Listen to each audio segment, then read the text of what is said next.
both dance for gamelan Skarjaya and gamelan group in East Bay. So the dance he was dancing was condong, or the maid, the royal court maid from the. It's an excerpt from a dance called Legong Kraton Plasm. So she's dancing the first part, and then later on she will come, the two main dancers will come. There as the prince and the princess, Prince Plasm and Princess Langkasari. Then they will tell the story, and the condong will go inside, and then later on she will turn into the eagle, the crow, and fight the Prince Plasm. So let's talk a little bit more about the costume that she's wearing. This is condong costume. As you see, she's wearing a pink color or sometimes red, maroon red, and the color is for a strong character, for royal court, and we use pink now because it's usually danced by little girls, and pink is nicer for little girls. It's more friendly, stuff like that. And the legong will wear green color. So the color does represent characters for this dance.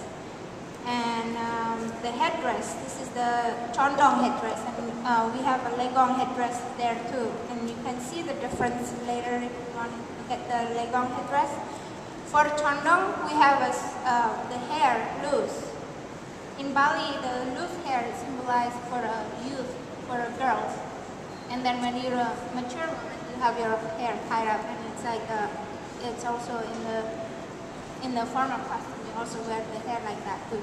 So she has the hair loose, and then this is called pusungan condong for the condong. And we have a part of the headdress, or galungan, you call it. We have each part represent a different. Each carving have a different story, different meaning. Like this one is we call it prawn or leaves, and this one is a licking paku, or the fern tips. You see, even in the barong ears, you see the pattern that looks like the fern tips. And then panakas, like a hair comb in the front. And this one is called petites. And this one prakapat.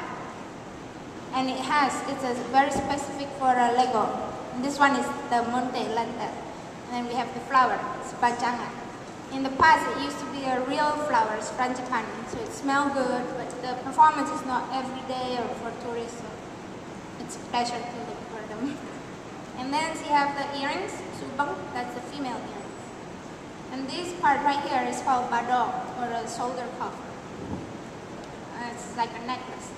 The wider it is, it shows that the character is stronger. So more refined character has a smaller one, more feminine, or like the legong. So we call this papang. Papang is also referred to the movement when it's like really strong. Everything is out. And her movement also enhanced that strong thing, like the shoulder movement. And then she also have the armband. This one is called the gelang kanu. This one for the upper arm and the wristband. They usually match. And sometimes people put little carving, like the garuda and stuff like that.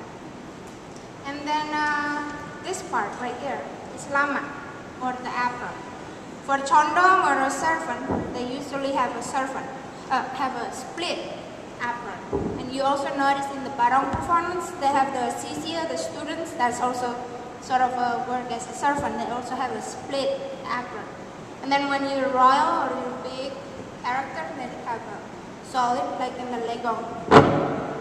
And should we open this?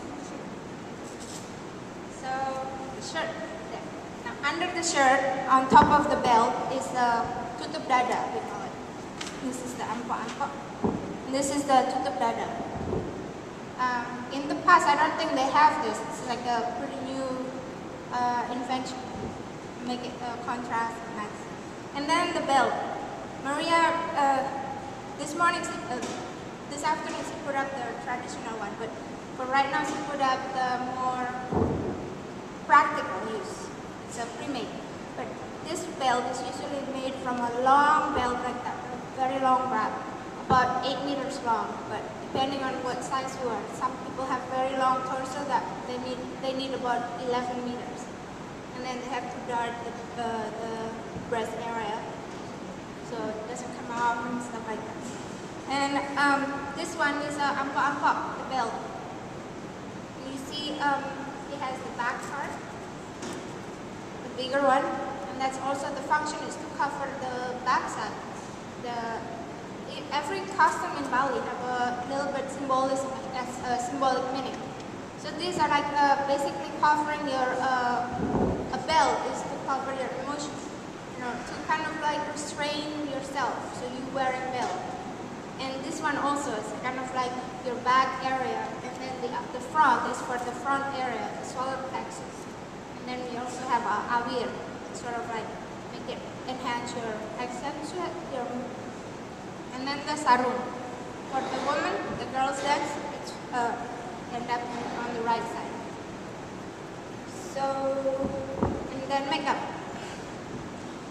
Traditionally, in Bali in the past, they don't have color. Yeah? They only use the charcoal from the stove, you know, the Balinese, the wooden charcoal, and coconut oil, and then make the line. They shave everything, every hair in the face, no eyebrow, and then they draw the eyebrow. So eyebrow is important for characters. And then since we have the television, I think it's what the older people said, that we start using color. It's to help to enhance the color, the eyes too.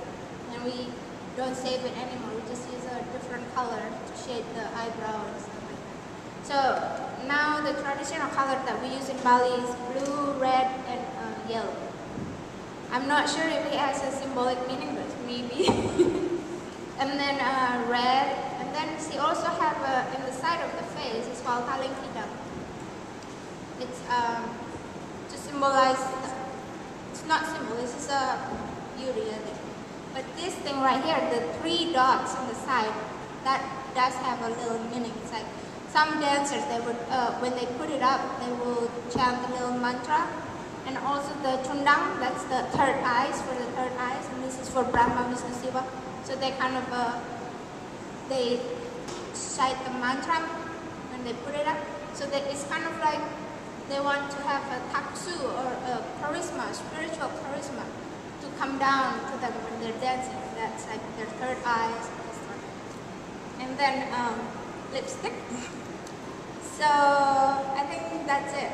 That's the condong costume.